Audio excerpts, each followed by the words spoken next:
I'm going to read one of my favorite books. I guess they're all favorite. When Charlie McButton Lost Power. This is when a boy loses power in his house. The electricity goes out and he doesn't know what to do because he's always used to playing with electronics. I got this book at Half Price Booked a long time ago. It was only $2 at the time.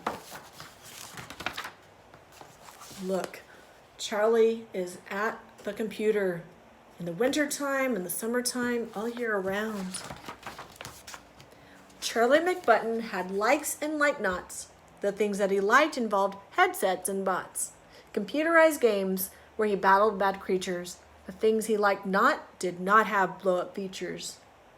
Then one day, a thunderstorm blew into town and brought his tech empire tumbling down. A lightning bolt struck an electrical tower, and Charlie McButton, his whole world lost power.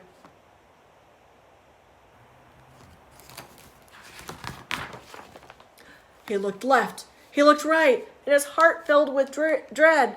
The TV, the lights, and the clock were all dead. He jumped to his feet, his lungs gasping for air. The room spun around, and he clung to his chair.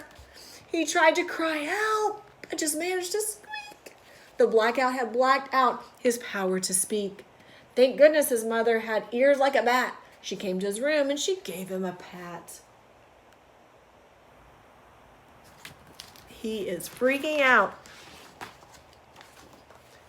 Oh, Charlie, she said, picking up on his fears. The lights will come back on when the bad weather clears.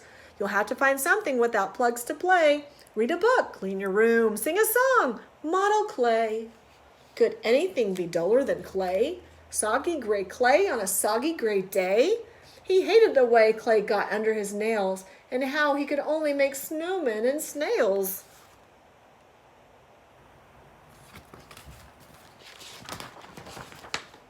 He dove for a gadget he'd grown out last spring.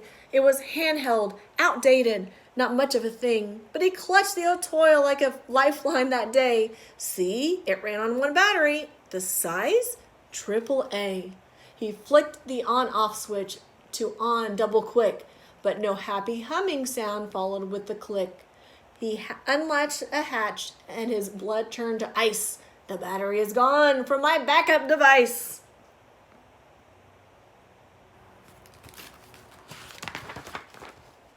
World records were set in that 10-meter dash. As away down the hall, he flew like a flash, seeking one battery, just one AAA, that would rescue one boy from a gray day of clay. But just when his search drove him nearly insane, he ran past the bedroom of Isabel Jane. His 3-year-old sister was happily walking a doll back and forth, and the doll, it was talking.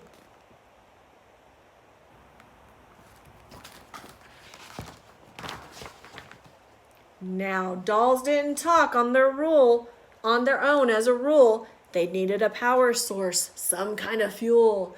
In less than a second, he'd made a decision. Call it bad judgment, a real lack of vision. Somehow his head didn't warn of his folly, and Charlie McButton, he pounced on that dolly. Ooh, he looks crazed. He plucked out his prize through the baby doll's dress, and Isabel Jane made a sound of distress. It was just a short walk from the front of the stair where resided the McButton time-out time chair. To add to the fun of his term in the seat, Isabel Jane came to play at his feet. And Isabel Jane, the battery queen, had more AAAs than he'd ever seen.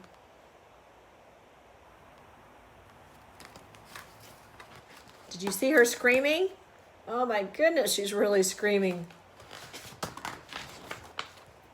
They powered her puppies, they powered her clocks, they powered her talkative alphabet blocks. Assaulted by nonstop mechanical chatter, Charlie McButton got madder and madder. He snapped at his sis from his timeout zone. How come you can't ever just leave me alone?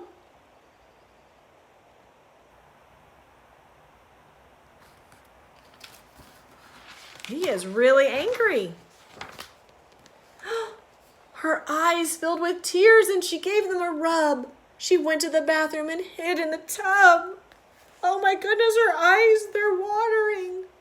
Then Charlie McButton felt totally rotten and he couldn't help thinking some things he'd forgotten. He's not really that little, but he feels small because he hurt his sister's feelings.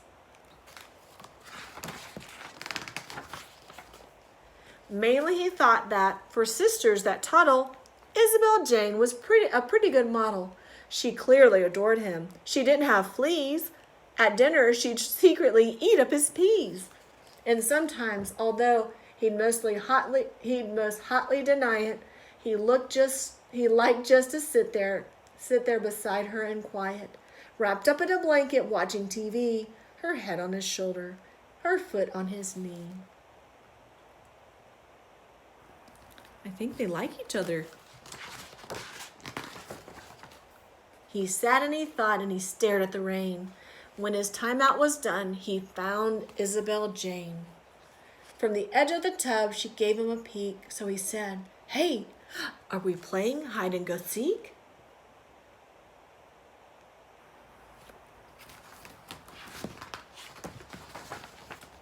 She was happy at once and ran into the hall, and she loved playing hide and go seek most of all. They took turns being it and counting to 10. They hid in the plants and the guinea pig pen. And when he found Isabel Jane in her quilt, they decided a big blanket fort should be built. Then the gloom made him think about dragons and spells.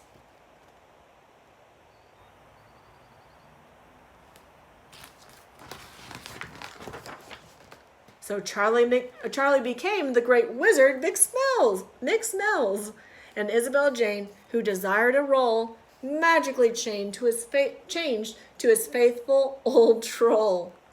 Between tracking down dragons and brewing up lizards and handling the day-to-day business of wizards, like forging his faithful old troll a new sword, Charlie McButton forgot to be bored.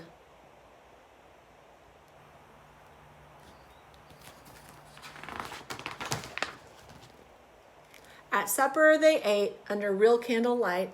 The daytime had melted right into night. And after they'd all been asleep for an hour, the world came alive with a big surge of power. Oh, it's finally back, Charlie thought with a grin. Tomorrow I'll wake up and I could plug in. But another thought hit him he couldn't explain. What do you think? Is he going to be going right to the computer? Or is he going to be doing something else? Let's find out.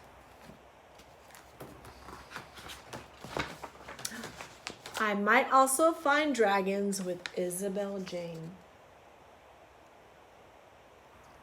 So remember, boys and girls, electronics, your iPad, your iPhone, your TV, that's a lot of fun. But don't forget, your imagination is most important in all. And if you have imagination, you can do lots of things when there's no power.